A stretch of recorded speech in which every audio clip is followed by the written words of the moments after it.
Okay, I'm about to leave Mexico. Right now I'm sitting on my balcony in Cancun. The plan is to get to Thunder Valley to play the WSOP freeze out on Monday morning. It's a 9:30 a.m. local time start, so hopefully I can get there in time, and that's the plan. But first, let's take in this beautiful view of Cancun. There's no filter on this, guys. I took this with my iPhone. This is where we stayed at. It's called Dreams Natura in Cancun, Mexico. Let's take a look.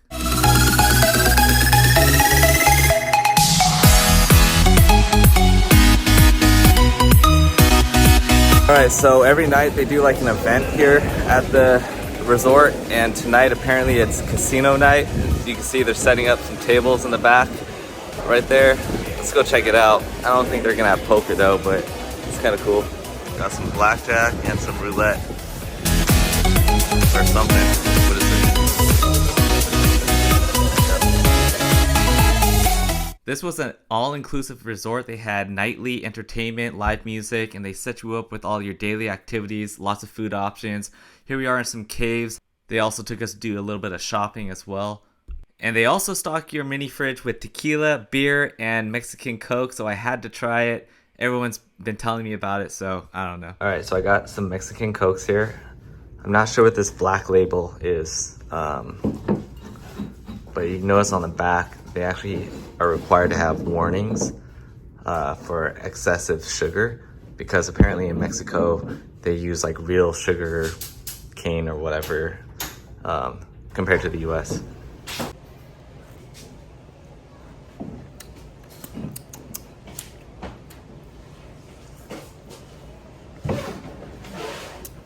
I can't taste the difference. Yeah, I don't drink soda anymore, so I probably can't tell the difference. Whatever. As I've made it to Thunder Valley for the 400 freeze out, this is a very fast structure. It's 20-minute levels. It's basically a turbo with no rebuys. So it'll be a one-day event, and hopefully it lasts to the end.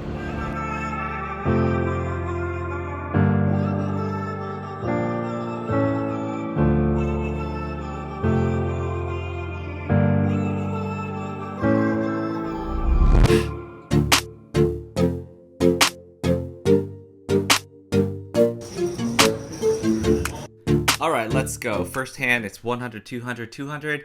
Starting stack at this tournament is 15k, so I probably played like an orbit or something.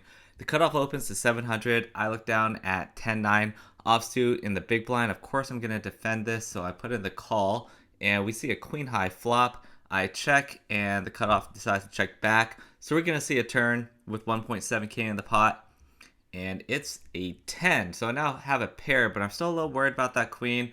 There's no reason to bet here. It's better to just check and call, which is what I do when he bets 700.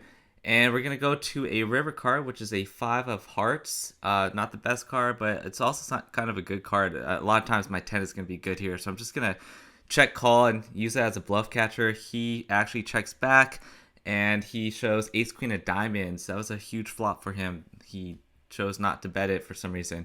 But I guess it works out for him because I ended up hitting that 10. Alright, not a big deal. Let's go to the next hand. We have a 7-handed table. I think a player busted since the last hand. Under the gun, low jack, and the hijack all in for 200. I'm just not going to allow that. I'm going to make it 1100 to go with my pocket sevens from the cutoff, because whatever, I do what I want. And everybody calls, including the button and all 3 limpers. So we have a 5-way pot going to the flop. It comes out ace high. There's 6k in the pot, which is a pretty big size pot at this point in the tournament. Nobody showed any aggression pre-flop or on the flop yet, so I'm going to rep this ace. I can potentially get some better hands to fold, like pocket 8s maybe. Also, there's a lot of potential overcards like jack 10, queen jack type hands that I want to protect. So I'm going to bet 2100 into this, and everybody folds. I'll take it. Alright, so right after I win that pot, the blinds go up to 200, 300, and I get dealt pocket kings. Life is good. I'm going to make it 800 to go from under the gun +1, and everybody folds. They couldn't fold quicker. It's just stupid. It's so annoying.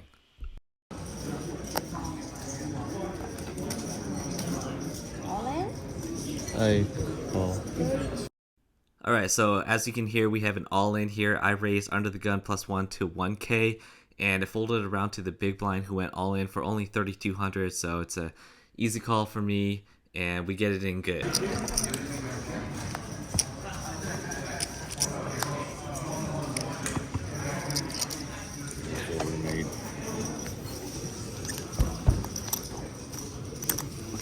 All right, we're on the first break. I have about 18K. I peaked at about 22K.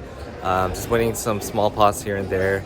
And big blind's gonna go to 500, so this is gonna get really fast. A lot of action coming up. Stay tuned.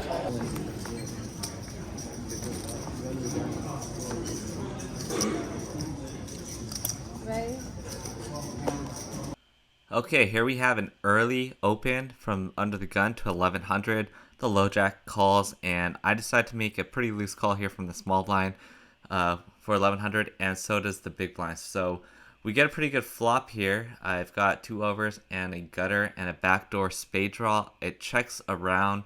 Another 10 comes on the turn, and I feel like this is a pretty good card for me to bluff. I probably have more 10s, so does the big blind in our range than the under the gun or low jack does. So I decide to stab first. The pre-flop razor under the gun ends up making the call for 2,000.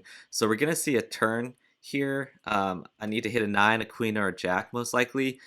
But the river is a 6 of hearts. I still feel like I have better range on this board though. I have more 10s than he does.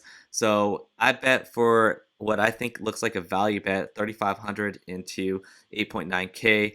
That's about how much I think I would bet if I did have a 10 here, because I don't think he has over pairs.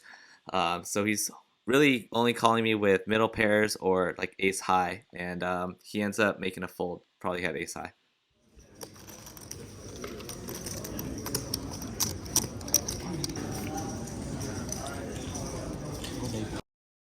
We're up to 400, 800 blinds with an 800 ante, and under the gun decides to limp for 800. I don't know why they keep doing this against me. They should know that I don't allow it. I'm raising it up to 2,800 from the low jack with jack 10 of hearts, and everyone's going to fold back to under the gun. He makes the call, so we're going to see a flop, and it's a pretty decent one. I have a gutter ball with a backdoor flush draw. I could definitely see bet here, but I decide with our stack sizes and against this player who has shown a little bit of recklessness, he could come over the top. I want to realize my equity, so I check the flop to reevaluate on the turn, and holy bink, I bink the nuts with a straight flush open-ended redraw. And this dude is betting into me for 2,700. Now, with our stack sizes here, I decide I want to play this fast. It is a turbo event. Fast levels. I want to get it in. I want to build up the pot. I'm going to raise it up to 6,700. He thinks for a short while, but then he lets it go. So, oh well. I could have also just flatted here and see if he spazzes out on the river and rips it. But again, with this structure, I don't want to wait around to get it in. If I have a good hand where I think I could get value, I'm just going to go for it.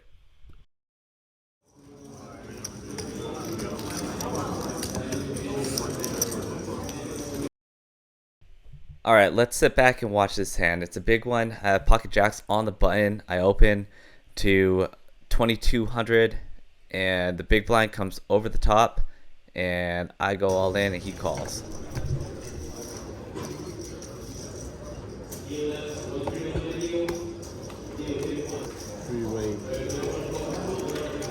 I'm all in.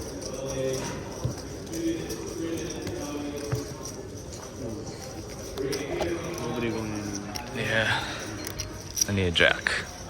Oh, just flops the nuts. I didn't even watch the turn or the river. What's the point? Anyways, that's my bust out hand. He covered me by about 1 or 2k. Well, that's that. Jack's on the button. Run into pocket queens on the big blind, and he flops me dead pretty much. At least I got to come home to watch Roly Poly eat his birthday dinner. We got him a hamburger from In-N-Out. Now, you know, if I won a tournament, then it would have been a double cheeseburger, but I couldn't afford it this year. Sorry, bro.